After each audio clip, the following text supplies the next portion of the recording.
सर्वप्रथम सर्वांना जय भीम, जय संविधान, जय भारत. यापूर्वी अनेक ग्रुपवरून संविधानाचे छोटे छोटे लेख किंवा झूम किंवा गुगल मीटवरून मी संविधानाचं विश्लेषण केलेलं आहे. त्याचे या झूमवर किंवा गुगल मीटवर 2 राऊंड झालेले आहेत. आता तिसरा राऊंडही घ्यायचा होता, परंतु असं लक्षात आलं की ते तेवढ्यापुरतं तेवढं मर्यादित असते, ते काही कायमस्वरूपी टिकणारं नाही. आणि म्हणून अनेक विद्यार्थ्यांच्या मागणीवरून, अनेक संविधान अभिषेकांच्या मागणीवरून पूर्ण संविधानाची माहिती, संविधानाचं विश्लेषण हे यूट्यूबवर करण्यात येणार आहे. संविधानाची पार्श्वभूमी, संविधान म्हणजे काय, संविधान निर्मितीचा प्रवास, तर 395 अनुच्छेदांचं अगदी टप्पेवाईज विश्लेषण आपल्याला मराठीमधून करण्यात येणार आहे. गेल्या 1 वर्षापासून अनेक विद्यार्थ्यांनी अशी मागणी केली होती की सर, हिंदीमध्ये, इंग्लिशमध्ये असे खूप व्हिडिओ आहेत, परंतु आपल्या भाषेमध्ये, मराठी भाषेमध्ये पाहिजे त्या प्रमाणात संविधानावर व्हिडिओ नाही आहे. म्हणून तुम्ही तो व्हिडिओ तयार करायला लागावा. त्यांच्या विनंतीला मान ठेवून आजपासून मी पूर्ण संविधानाची माहिती व्हिडिओ यूट्यूबवर देण्याचा प्रयत्न करत आहे. सर्वांना एक विनंती आहे की ही संविधान जागृती किंवा प्रबुद्ध संविधानावर जाऊन हे संविधान तुम्हाला ऐकायचं आहे. आवडल्यावर त्याला सबस्क्राईब करायचं आहे, लाईक करायचं आहे, जेणेकरून ते जास्तीत जास्त लोकांपर्यंत जाईल आणि माझं श्रम हे सार्थकी लागतील असं मला वाटत होतं. आता संविधानासंबंधी बोलताना किंवा संविधानाविषयी माहिती देत असताना आपल्याला फक्त त्या संविधानाच्या विश्लेषणाची माहिती द्यायची नाही आहे. संविधानाची विश्लेषणाच्या माहिती तर द्यायचीच आहे, पण आजच्या काळामध्ये ते संविधान किंवा त्या संविधानाची अंमलबजावणी योग्य प्रमाणात होत आहे का, होत नसेल तर का होत नाही आहे, आणि आजच्या या संविधानाची जी वाटचाल आहे त्याला कुठंतरी रोखण्याचा प्रयत्न करण्यात येत आहे. याचं कारण संविधान जागृती पाहिजे त्या प्रमाणात होताना दिसत नाही. आज 140 कोटीच्या देशामध्ये फार तर फार 5-10 कोटी लोकांपर्यंत संविधान पोहोचलेलं आहे. अजूनही जनता संविधानापासून खूप दूर आहे. एवढंच कशाला, जे बाबासाहेबांचे अनुयायी म्हणतात आणि ते असं म्हणतात की कायदा आमच्या बापानं लिहिलेला आहे, संविधान आमच्या बापानं लिहिलेलं आहे, ते लोकही सुद्धा संविधानाचं पुस्तक आणून आपल्या अलमारीत ठेवतात, जयंतीच्या दिवशी बाबासाहेबांचा जय जयकार करतात, परंतु संविधान वाचताना दिसत नाही आहे. मग हे मुळातून संविधान म्हणजे काय आहे एक लक्षात घ्या. आपल्या दैनंदिन जीवनामध्ये ज्या काही अडीअडचणी, समस्या ज्या काही येतात, त्या समस्याचं सर्वांचं उत्तर म्हणजे संविधान आहे. संविधान म्हणजे काय फक्त कायद्याची भाषा नाही, संविधान म्हणजे फक्त वकिलासाठी नाही, हेही लक्षात घेणं किंवा हा गैरसमज काढणं फार गरजेचं आहे. कारण संविधान जर म्हटलं की आपल्यामध्ये एक पहिला गैरसमज असा होतो की हे काय आहे, फार किचकट आहे, हे वकील लोकांनी वाचायचं आहे, माझ्यावर जेव्हा काही संकट येईल मी तेव्हा वकिलाला बोलवेन, त्याला लावेन, मला काय गरज आहे संविधानाचा अभ्यास करायचा. तर ही कल्पना तुम्ही आधी मनामधून काढून टाका.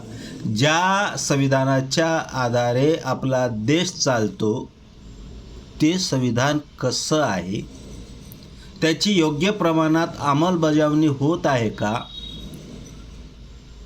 हे जर जाणून घ्यायचं असेल तर संविधानात काय काय लिहिलेलं आहे याची माहिती आपणाला असणं गरजेचं आहे. आणि म्हणून आपणाला संविधानाचा अभ्यास करायचा आहे. दुसरा असा गैरसमज असा आहे की संविधान खूप चांगलं आहे, खूप चांगलं आहे, परंतु तो काशी विद्यापीठाचा तो शंकराचार्य म्हणजे बाबासाहेब असतानाच म्हणत होते की बाबा हा संविधान खूप चांगलं आहे, परंतु ते एका अस्पृश्याने लिहिलेलं आहे, म्हणून आम्ही त्या संविधानाला जुमानत नाही.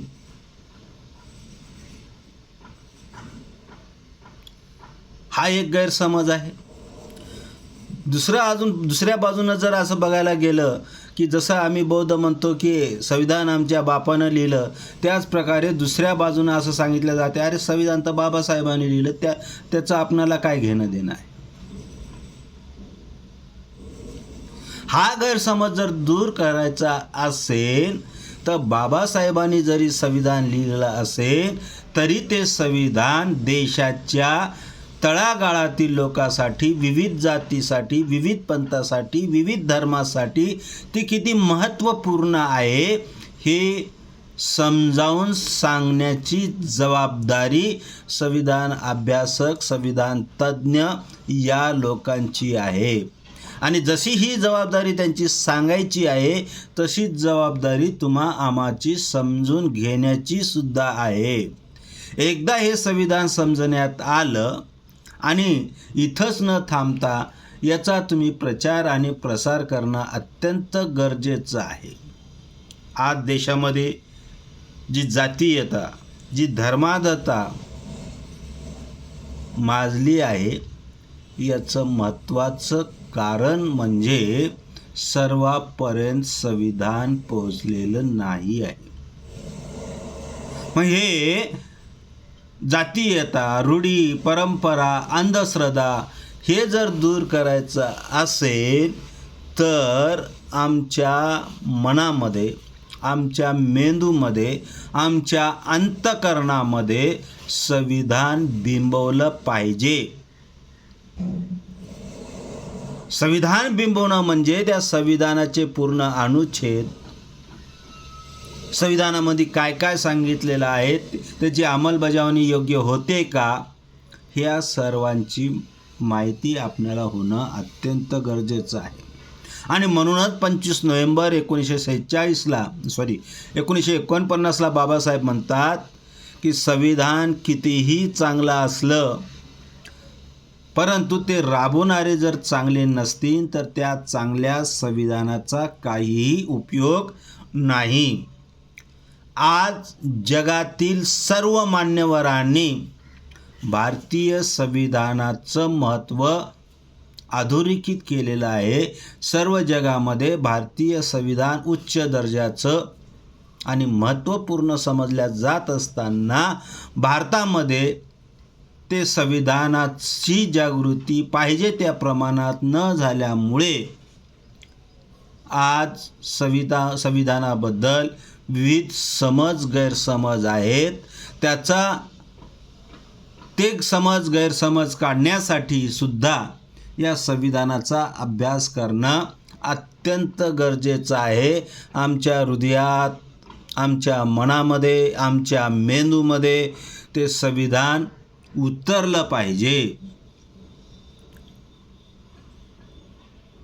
आणि यासाठीच हा संविधानाचा अभ्यास करणं अत्यंत महत्त्वाचं आहे. आज देशासमोर कितीतरी समस्या आहेत, आज कितीतरी अडचणी आहेत, परंतु या सर्व समस्याची उकल जर कशात असेल तर ती संविधानामध्ये आहे. आणि म्हणून संविधानाचा अभ्यास करणं अत्यंत महत्त्वाचं आहे. भारतीय संविधानाला निर्माण होण्यासाठी 2 वर्ष 11 महिने 18 दिवस लागलेले आहेत. विविध समित्या तयार झालेल्या आहेत, विविध सूचना आलेल्या आहेत, त्याच्यावर चर्चा झालेली आहे. त्या काळातील संविधानावरील विविध तज्ज्ञ लोक, मंडळी लोक यांची एक समिती तयार झालेली होती आणि जी ड्राफ्टिंग समिती आहे, जी मसुदा समिती आहे, त्या मसुदा समितीची अध्यक्ष म्हणून विश्वरत्न बोधिसत्व डॉक्टर बाबासाहेब आंबेडकर यांची नियुक्ती झालेली आहे आणि त्यांच्या सोबतीला दुसरे 7 जण दिलेले आहेत. असे मिळून हे संविधान तयार करण्याची जबाबदारी यांच्यावर आलेली आहे.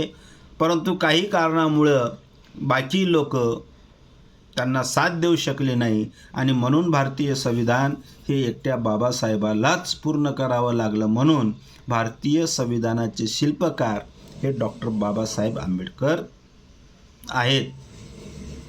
हेही आपण लक्षात घेणं गरजेचं आहे.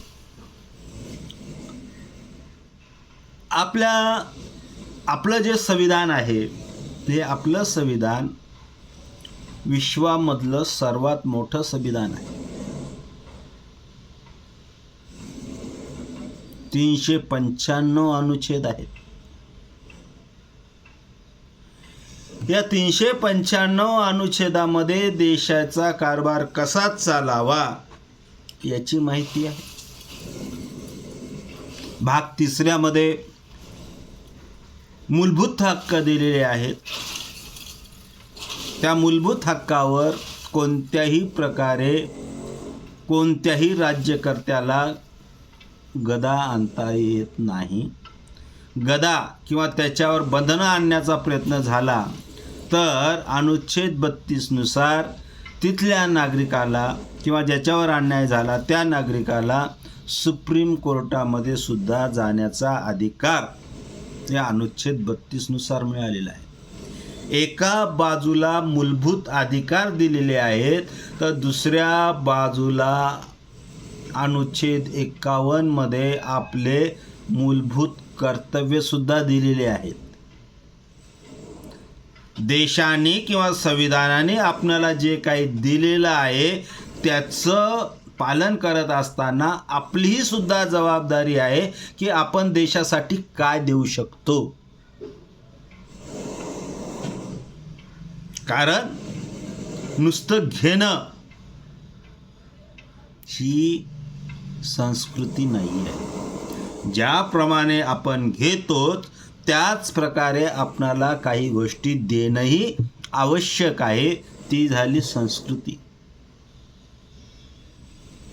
आणि मग काय देशासाठी काय काय द्यायचं आहे, आपले कर्तव्य काय आहेत हे अनुच्छेद 51 क मध्ये मांडलेलं आहे.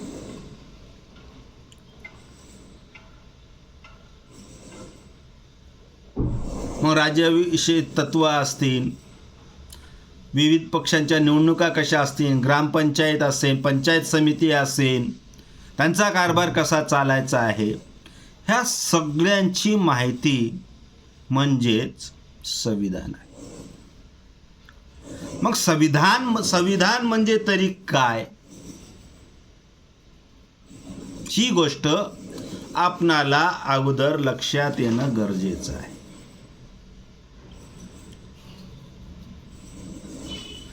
आपण अर्थशास्त्रामध्ये, नागरिक शास्त्रामध्ये असं शिकलेलं आहे की मानव हा समाजामध्ये राहणारा प्राणी आहे, समाजशील प्राणी आहे. त्याला समाजामध्ये राहायला फार आवडते. तो एकटा राहत नाही. अगदी पुरातन काळापासून जर बघितलं तर ते टोळ्या टोळ्या करून राहत होते.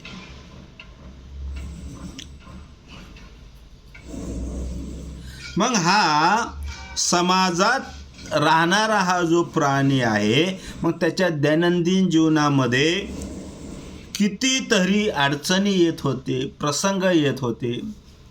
मग आपण बघितलेलं आहे की एका बाजूला एक टोळी, दुसऱ्या बाजूला दुसरी टोळी, तिसऱ्या बाजूला तिसरी टोळी, अशा अनेक टोळ्या, अनेक समूह त्यावेळी राहत होते. मग आपलं वर्चस्व निर्माण करण्यासाठी मग त्यांच्यामध्ये काही भांडणं व्हायचे, काही वाद व्हायचा. आणि मग संघर्ष लढाई व्हायचे, त्यांना जिंकून घ्यायचं. मग तो गट याच्यामध्ये मिसळल्यानंतर मग पुन्हा कसं राहायचं, एकमेकाबरोबर कसे राहायचं, एकमेकाबरोबर कसं वागायचं, ते भांडणं कसे होणार नाहीत, झाले तरी ते भांडणं झाले तरी त्याचं निवारण कसं करायचं, ते भांडण कोणाकडे न्यायचं, याची जी काही नियमावली आहे, ही नियमावली त्या समाजातल्या त्या टोळक्यातल्या लोकांनी म्हणजे जाणकार लोक, मोठे लोक, सिनियर सिटीजन लोक एकत्र येऊन एक नियमावली तयार करत असत आणि त्या नियमावलीच्या आधारे त्या समूहाला राहावं लागत असे. मग ती नियमावली म्हणजेच त्या समूहाची काय झालेलं आहे, संविधान झालेलं आहे. म्हणजे याचाच अर्थ असा झालेला आहे की संविधान म्हणजे एक नियम आहे, संविधान म्हणजे एक नियमावली आहे. संविधान म्हणजे जे काही नियम दिलेले आहेत त्या नियमाच्या आधारे त्या व्यक्तीने, त्या समाजाने जाणं गरजेचं आहे.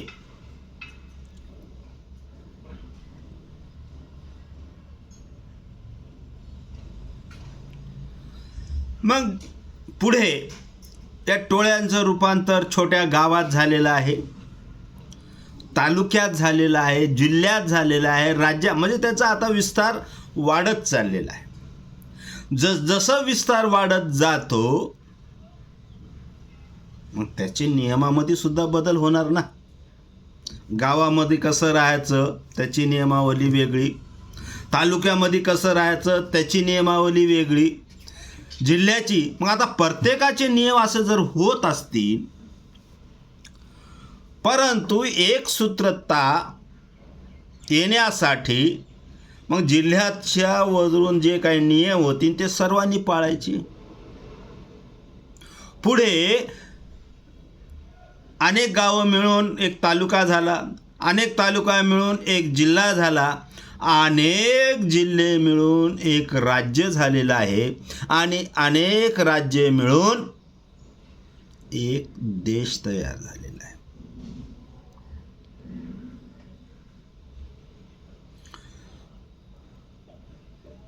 आपण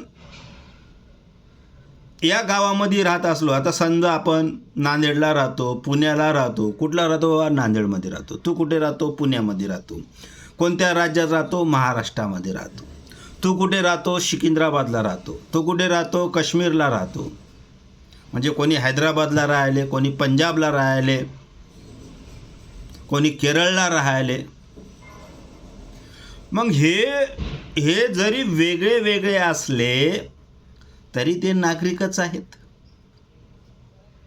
मग ते कोणत्या देशाचे नागरिक आहेत, मग या सर्वांचे मिळून आपण काय म्हणत आहोत, भारत आहोत. भारत माझा देश आहे, सारे भारतीय माझे बांधव आहेत.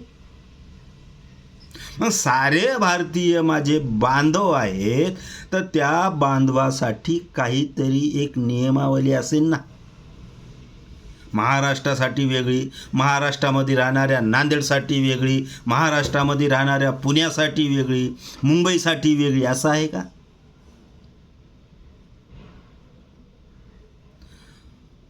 तुम्ही देशाच्या कोणत्याही कानेकोपऱ्यामध्ये राहा, त्या देशाचा तुम्ही जर नागरिक जर असाल तर त्या देशाचे सर्व नियम त्या देशाच्या कुठल्याही कान्याकोपऱ्यात असलं तरी त्या नियमाचं पालन तुम्हाला करावं लागते.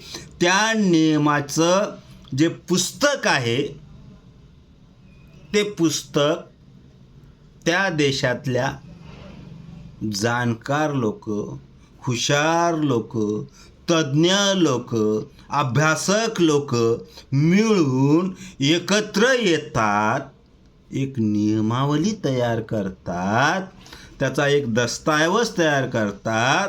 त्याला सर्वांची मान्यता मिळवल्या जाते आणि मग सांगल्या जाते की या नियमानुसार सर्वांनी वागायचं आहे. अशा नियमावलीच्या पुस्तकाला संविधान असं म्हणायचं. काय अवघड आहे याच्यामध्ये? काय अवघड आहे? अहो, साधं आपण आपल्या कुटुंबामध्ये, आपल्या घरामध्ये काही नियम पाळतो की नाही? कुटुंबामधला कोणतरी प्रमुख आई किंवा बाबा असेल, आजी आज्या असेल, मग त्यांचं सांगणाऱ्या आज्ञा आपण फॉलो करतो. कोणी पाहुणे आले त्यांचं स्वागत करतो. पाहुण्यासमोर आपण गैरवर्तणुकीनं वागतो का? शेजाऱ्यासंग कसं वागतो? मग ते भांडणं झाले तर ते भांडण कसे सोडवता येतात? हाच प्रकार देशामधल्या विस्तृत स्वरूपामध्ये आहे. सामंजस्याने, एकोप्याने कोणताही वादविवाद न करता राहिलं तर भाग त्या ठिकाणी सुटलेला आहे. परंतु एवढ्या मोठ्या देशामध्ये, एवढ्या मोठ्या जनसमुदायामध्ये वेगवेगळे पंथ, वेगवेगळे धर्म, वेगवेगळे जातीपंथाचे लोक जेव्हा राहतात तेव्हा कधी ना कधी वादविवाद होतात, तंटे होतात. ते तंटे निर्माण झाल्यानंतर ते कसं सोडवायचं, ते कसं मिटवायचं, या सर्वांचं नियम म्हणजे संविधान. संविधान म्हणजे फार मोठं किचकट नाहीये, किचकट भाग काहीच नाहीये. आता ती भाषा थोडीशी ही असेल, परंतु ती आपण समजावून घेत जाणं फार महत्त्वाचं आहे. म्हणून एक लक्षात घ्या, संविधान फार किचकट आहे हा आपल्या मनामधला, आपल्या डोक्यामधला एक जो भाग झालेला आहे, जो गैरसमज झालेला आहे, तो आपण काढून टाकणं अत्यंत गरजेचं आहे. संविधान हा किचकट नाही आहे, तर संविधान तुमच्या आमच्यामधलं एकोपाने राहण्यासाठी जे नियम तयार केलेले आहेत ते म्हणजे संविधान आहे.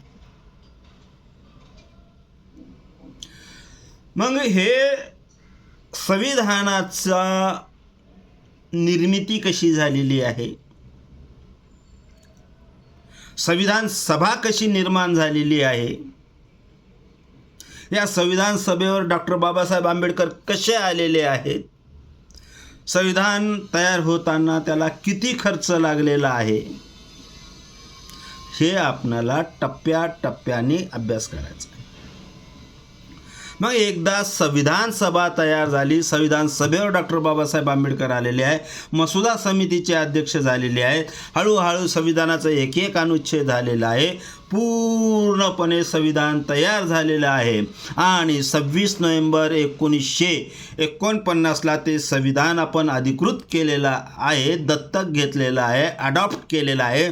आणि 26 नोव्हेंबर 1949ला ते संविधान आपण अडॉप्ट केलेलं आहे, दत्तक घेतलेलं आहे. आणि 26 जानेवारी 1950ला आपण ते संविधान स्वीकारलेलं आहे. आणि आपला देश खऱ्या अर्थाने 26 जानेवारीपासून स्वतंत्र झालेला आहे. 15 ऑगस्ट 1947ला या देशाचं किंवा राजकीय याचं हस्तांतरण झालेलं आहे. स्वतंत्र झाले म्हणजे इंग्रज इथून निघून गेले, इंग्रजांनी आपले सगळं पद या भारतीयांच्या हातात दिलेले आहे, परंतु नियम मात्र त्यांचेच चालू होते. 26 जानेवारी 1950ला आपण खऱ्या अर्थाने सार्वभौमत्व झालेलो आहोत. सार्वभौमत्व म्हणजे आजपासून आमच्यावर कोणाची अधिकार नाही, अंमलबजावणी नाही, आम्ही स्वतंत्र आहोत, आमचे नियम आम्ही बनवण्यासाठी सक्षम आहोत, आम्ही आमचा कारभार देशाने निवडून दिलेल्या लोकांकडून करण्यास समर्थ आहोत. असा हा दिवस म्हणजे 26 जानेवारी 1950. मग हे संविधान तयार होताना काही सहजासहजीच तयार झालेलं आहे का? हे संविधान तयार होत असताना त्यांना अनेक पायऱ्या पायऱ्यांनी आपल्याला जावावं लागलेलं आहे. संविधान निर्मितीचा इतिहास बघत असताना 1858च्या अगोदरचा इतिहास बघावा लागणार आहे आणि 1858 ते 1935-1949 हा काळ बघावा लागणार आहे. ब्रिटिश येण्यापूर्वी सुद्धा भारतामध्ये अनेकांनी राज्य केलेले आहे. मग ते सुलतान असतील, बादशाह असतील, वेगवेगळे सरदार असतील, आदिलशाही असेल, निजामशाही असेल, असे वेगवेगळे राजे येऊन गेलेले आहेत. राजा म्हणले की त्या राजाचे नियम वेगवेगळे आलेले आहेत. त्या आपण हेही बघितलेलं आहे की देश स्वतंत्र होण्यापूर्वी भारतामध्ये 600च्या आसपास संस्थानके होते. या संस्थानकामध्ये त्या राजाचा किंवा त्या राजाच्या मताप्रमाणे नियम लागू राहायचे.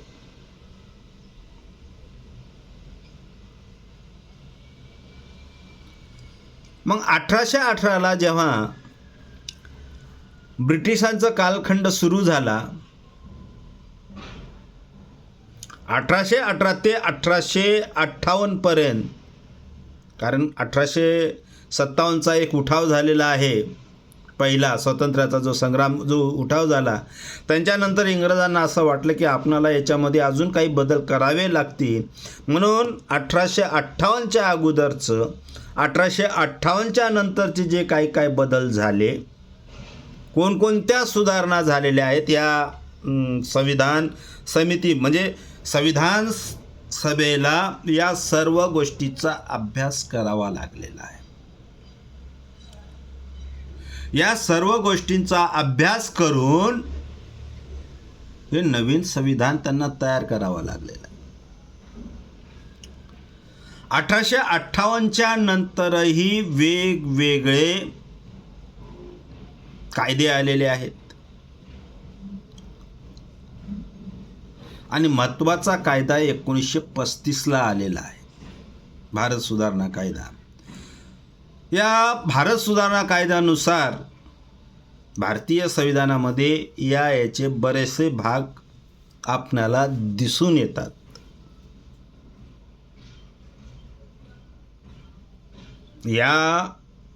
हे एक धावता आढावा आहे. आपल्याला 1858च्या अगोदरचं, 1858च्या नंतरचं, या सर्वांची आपणाला विस्तृत माहिती घेत पुढे जायचं आहे. हे संविधानाचा जो अभ्यास करत असताना हे जे काही MPC UPCला बसणारे विद्यार्थी आहेत, त्यांना ही माहिती, आणि जे अभ्यासक आहेत त्यांना ही माहिती अगदी विस्तृत होणं अत्यंत गरजेचं आहे. म्हणून सखोलपणे ही माहिती देण्याचा प्रयत्न मी करणार आहे. आज फक्त या संविधानाची तोंड ओळख, संविधान म्हणजे काय, संविधान कसं निर्माण झालं, त्याच्या निर्मितीचा प्रवास काय आहे, संविधानाचे समज गैरसमज काय होते, हे सांगण्याचा प्रयत्न मी या ठिकाणी केलेला आहे.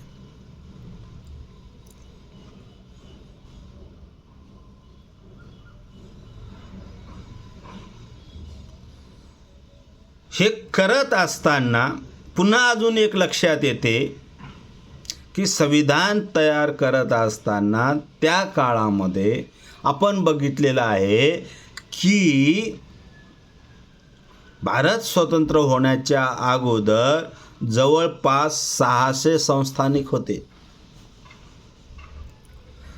मग ह्या संस्थानिकाचे वेगवेगळे कायदे, वेगवेगळे नियम होते. मग देश स्वतंत्र झाला, देश एकत्रित बांधण्यासाठी ते कायदे घेणं गरजेचं आहे का?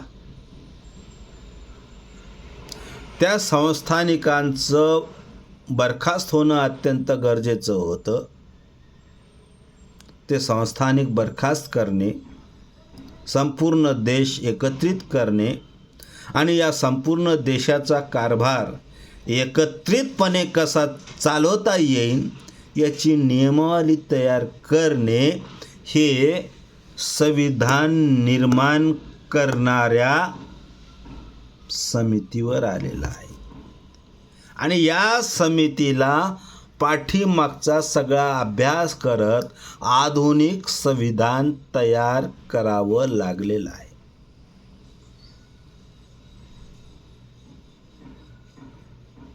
कारण नवीन नियमावली तयार करत असताना मागच्याही नियमावलीचा अभ्यास करणं अत्यंत गरजेचं असते. जसं आपण एखादी परीक्षा देतो, 10वीची 12वीची बोर्डाची परीक्षा देत असतो, ती परीक्षा देत असताना आपण मागील परीक्षेची प्रश्नपत्रिका सोडवतो ना. का सोडवतो? त्या मागील परीक्षेच्या प्रश्नपत्रिका तिथले जे काही महत्त्वाचे जे प्रश्न आहेत ते महत्त्वाचे प्रश्न आज येणाऱ्या प्रश्नपत्रिकेत महत्त्वाचे आहेत का नाही. तसंच संविधान तयार करत असताना मागच्या नियमावलीमधले काही नियम आज काही महत्त्वाचे आहेत का? असतील तर त्याला घ्यायचं, नसतील तर सोडून द्यायचं.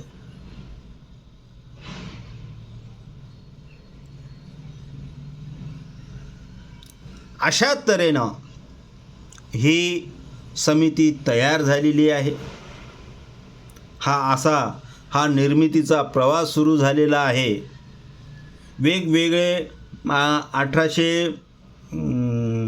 1818 पासून ते 1857 पर्यंतचे वेगवेगळे जे कायदे आहेत आणि 1858 पासून ते 1935 पर्यंतचे जे काही कायदे आहेत हे आपण पुढच्या व्हिडिओमध्ये बघणार आहे. त्यांचा तो पूर्ण प्रवास, हे सगळे प्रवास बघितल्यानंतर भारतीय संविधान तयार होत असताना जे काही वेगवेगळ्या समित्या तयार झाल्या, त्या समित्या कशा तयार झाल्या, त्या किती समित्या होत्या, भारतीय संविधान समितीमध्ये महिलांचं योगदान काय आहे, भारतीय संविधान समितीमध्ये किती महिला होत्या, याचा संपूर्णपणे अभ्यास आपणाला करायचा आहे.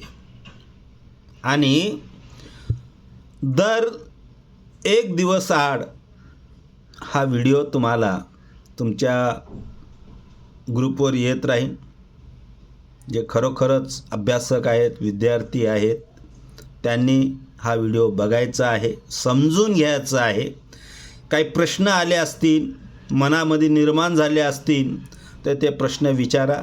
सर्वप्रथम मी एक अतिशय नम्रपणे या ठिकाणी नमूद करतो की मी काही संविधानाचा फार मोठा कायदे तज्ज्ञ नाही आहे, परंतु मी अभ्यासक आहे. गेल्या 10-12 वर्षापासून ग्रुपवर प्रचार प्रसार करतो आणि शाळेमध्ये, कॉलेजमध्ये गेल्या 20-22 वर्षापासून हा प्रचार आणि प्रसार चालू आहे.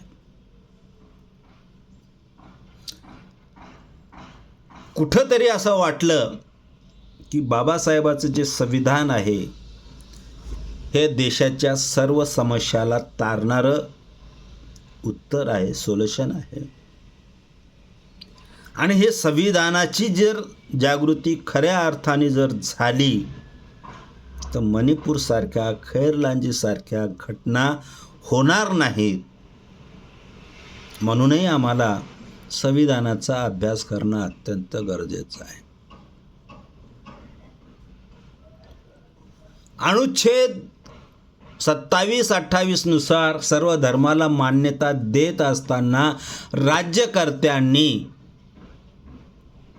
एका धर्माचा जो प्रमुख आहे त्या तत्कालीन परिस्थितीचा, त्याला एका धर्माचा उदो करता येत नाही. कारण भारत हा निरपेक्ष देश आहे, धर्मनिरपेक्ष देश आहे. धर्मनिरपेक्ष देश म्हणजे सगळ्या धर्माला मानणारा, परंतु कोणत्याही एका धर्माला महत्त्व न देणारा. सर्व धर्म आम्ही मानतो, कोणत्याही धर्माला आम्ही शिव्या देत नाही, सर्व धर्माला आम्ही मानतो. परंतु सर्व धर्माला मानताना कोणत्या तरी एका धर्माचा उदो करणे, त्याचं मंदिर उभारणं, त्याच्यावर करोडो रुपये खर्च करणे, एखाद्या घटनेवर कोणता मेळावा भरत असेल तर त्याच्यावर करोडो रुपये खर्च करणे, हे संविधानाने दिलेलं नाही आहे किंवा संविधानामध्ये नाही आहे. आणि ही जागृती पूर्णपणे होत नाही आहे, म्हणून आम्हाला हे असहाय्यपणे बघावं लागत आहे. नवीन संसदेचं उद्घाटन झालेलं आहे, बघितलेलं आहे आम्ही दूरदर्शनवरून. ते सगोला का काय असते ते राजदंड, लोकशाही देशामध्ये याला महत्त्व देता येते का? हे जाणकार अभ्यासकांनी लक्ष घेणं गरजेचं आहे. बरं, नुसतं लक्षात घेऊन महत्त्वाचं नाही, त्याचा विरोध केव्हा होईल? सामान्यातल्या सामान्य तळागाळातील लोकांपर्यंत हे संविधान जर पोचलं तर चांगलं काय, वाईट काय, योग्य काय, अयोग्य काय हे लक्षात येईल. आणि हे सर्व जाती, पंथ, धर्म तळागाळातील लोकांपर्यंत संविधान जर पोचलं तर ह्या गोष्टीला कुठंतरी आळा बसेल. आणि म्हणूनच ही संविधान जागृती करणं अत्यंत गरजेचं आहे असं मला वाटते. आणि या संविधानाच्या प्रवासाला, या संविधान जागृतीच्या, संविधान अभ्यासाच्या या प्रवासाला नेहमीप्रमाणे निश्चितच तुम्ही मला भरभरून साथ देसाल. कारण माझं गेल्या 6-7 वर्षापासून सोशल माध्यमावर दर रविवारी चला बुद्ध विहारात, अंधश्रद्धा निर्मूलन असेल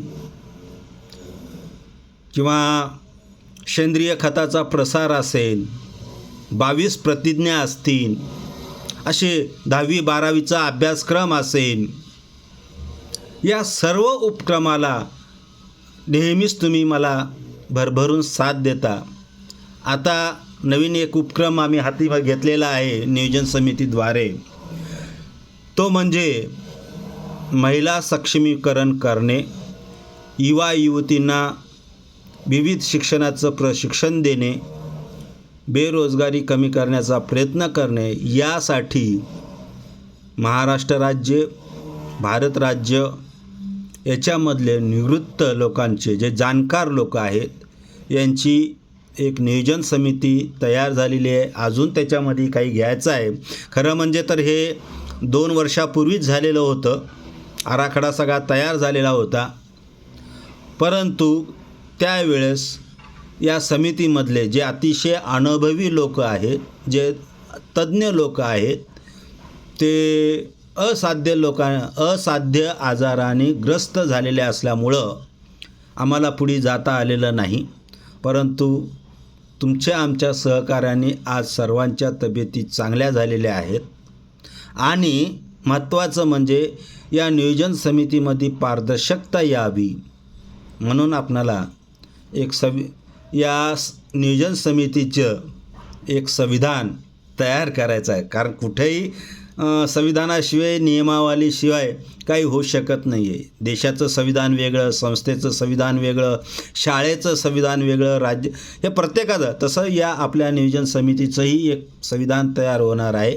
नियोजन समितीची एक फाउंडर मेंबरची एक संस्था तयार होणार आहे.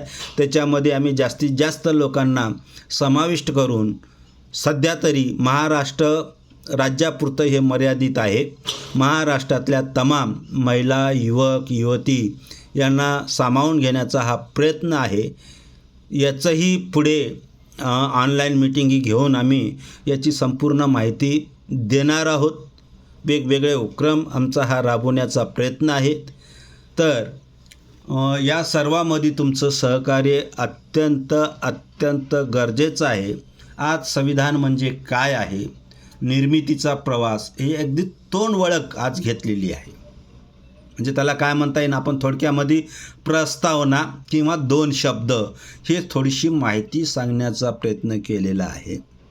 याच्यानंतर संविधान निर्मितीचा प्रवास ते 1858च्या अगोदरचा, 1858च्या नंतरचा, त्यानंतर राहणार आहे संविधान समिती, वेगवेगळ्या समित्या राहणार आहे, त्या समितीवर बाबासाहेब कसे पोचले आणि संविधान तयार झाल्यानंतर जे 12 परिशिष्ट 395 अनुच्छेद आहेत, त्या प्रत्येक अनुच्छेदाचा अभ्यास आतापर्यंत किती दुरुस्ती झालेले आहेत, कोणत्या परिस्थितीत, कोणत्या राज्यात म्हणजे कोणत्या सत्ताधाऱ्याच्या काळामध्ये झालेलं आहे, असं संपूर्णपणे माहिती आठवड्यातून 2 किंवा 3 दिवस आपण घेणार आहोत. याचबरोबर आता पुढच्या महिन्यापासून वर्षावास सुरू होणार आहे. तर 22 प्रतिज्ञा, जसं अनुच्छेदाचं मी एक एक अनुच्छेद घेणार आहे, तसंच 22 प्रतिज्ञाचं एक एक प्रतिज्ञा घेऊन त्याचंही विश्लेषण होणार आहे. याचाही एक प्रकार म्हणजे एक राऊंड आमच्या नाशिकचं जी बौद्ध अंध समिती आहेत त्यांच्या सहकार्याने झालेला होता. हा दुसरा राऊंड आता या वर्षावासामध्ये सुरू होणार आहे. तर याच्यामध्ये पूर्णपणे संविधान तुम्हाला माहिती होणार आहे. जास्तीत जास्त लोकांनी हे ऐकायचं आहे, ऑनलाईन नाही आहे, परंतु मी प्रत्येक ग्रुपवर टाकण्याचा प्रयत्न करणार आहे. तर वाचा, बघा, संविधान समजून घ्या.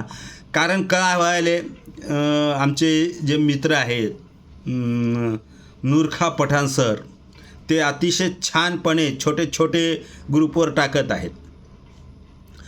त्यांचा आता 3रा राऊंड सुरू आहे प्रत्येक ग्रुपवर. तसं मीही टाकणार होतो, पण त्यांचा आता चालू आहे. चांगले आहेत त्यांचे पण. पहिला राऊंड आमचे बालाजी पवार सर असतील, उज्ज्वला गणवीरताई असतील, सुनते रामटेकेताई असतील, यांनी पहिला राऊंड केलेला आहे. दुसऱ्या राऊंडमध्ये आमच्या रंजनाताई कांबळे असतील. मी त्यांना जवळजवळ 500 ग्रुपवरून प्रसारित केलेलं आहे. पुन्हा आता 3रा राऊंड त्यांचा सुरू झालेला आहे. याच्यामध्ये वनवासीताई असतील, वनवासीताई शेंडे असतील किंवा अजून वेगवेगळे जण हे 3रा राऊंड सुरू करत आहे.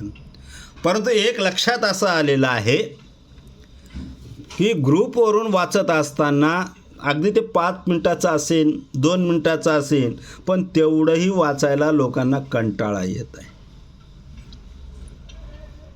वाचन नको वाचन संस्कृतीच नष्ट होत चालली आहे. परंतु संविधान समजून घ्यायचं असेल तर ती वाचन संस्कृती अतिशय महत्त्वाचं आहे. नूरखा सरचे ते वाचत चला.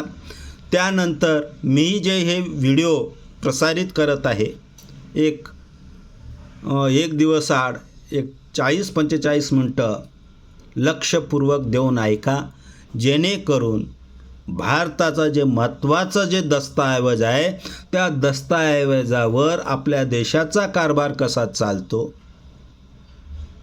हे जाणून घेणाऱ्यांनी इथे सहकार्य करायचं आहे. ज्यांना भांडण विकोप नसेल, देशामध्ये अराजकता माजवायची नसेल, धार्मिक सलोखा ठेवायचा असेल, त्यांनी हे व्हिडिओ बघायचे आहेत. आणि नुसते बघायचे नाही आहे, समजून घेऊन ते लोकांना सांगण्याचा प्रयत्न करायचा आहे. आणि अशा तऱ्हेनं एकाकडून पास होऊन दुसऱ्याकडे, दुसऱ्याकडून पास होऊन तिसऱ्याकडे जाऊन हे सर्व दूर कसं पोहोचेन याचा प्रयत्न सर्वांनी मिळून केला पाहिजे. एकटा अशोक भोवरे काही करू शकत नाही. एकटा अशोक भोवरे इथं येईन, व्हिडिओमध्ये सांगेन, तुम्हीच ऐकलं नाही तर काय करणार आहे तुम्ही? आम्ही जर खऱ्या अर्थाने बाबासाहेबांचे अनुयायी आहोत, बाबासाहेबांचे सहकार्य आहोत, बाबासाहेबांच्या विचारांना आम्ही मानणारे आहोत, तर बाबासाहेबांना डोक्यावर घेण्यापेक्षा बाबासाहेबांचं हे संविधान समाजातल्या, कुटुंबातल्या, समाजातल्या, गावातल्या, जिल्ह्यातल्या, देशातल्या प्रत्येक धर्माच्या, जातीच्या लोकांपर्यंत, तळागाळापर्यंत, तांड्यापर्यंत नेणं अत्यंत गरजेचं आहे. आणि त्याच्यासाठी तुम्हा आम्हाची सर्वांचं सहकार्य अत्यंत गरजेचं आहे असं मला वाटते आणि हे सहकार्य तुम्ही निश्चित देसान ही अपेक्षा ठेवून मी आज या ठिकाणी थांबतो. पुढचा प्रवास राहीन आपला संविधान निर्मितीचा प्रवास राहणार आहे. सर्वांना पुन्हा एकदा जय भीम, जय संविधान, जय भारत.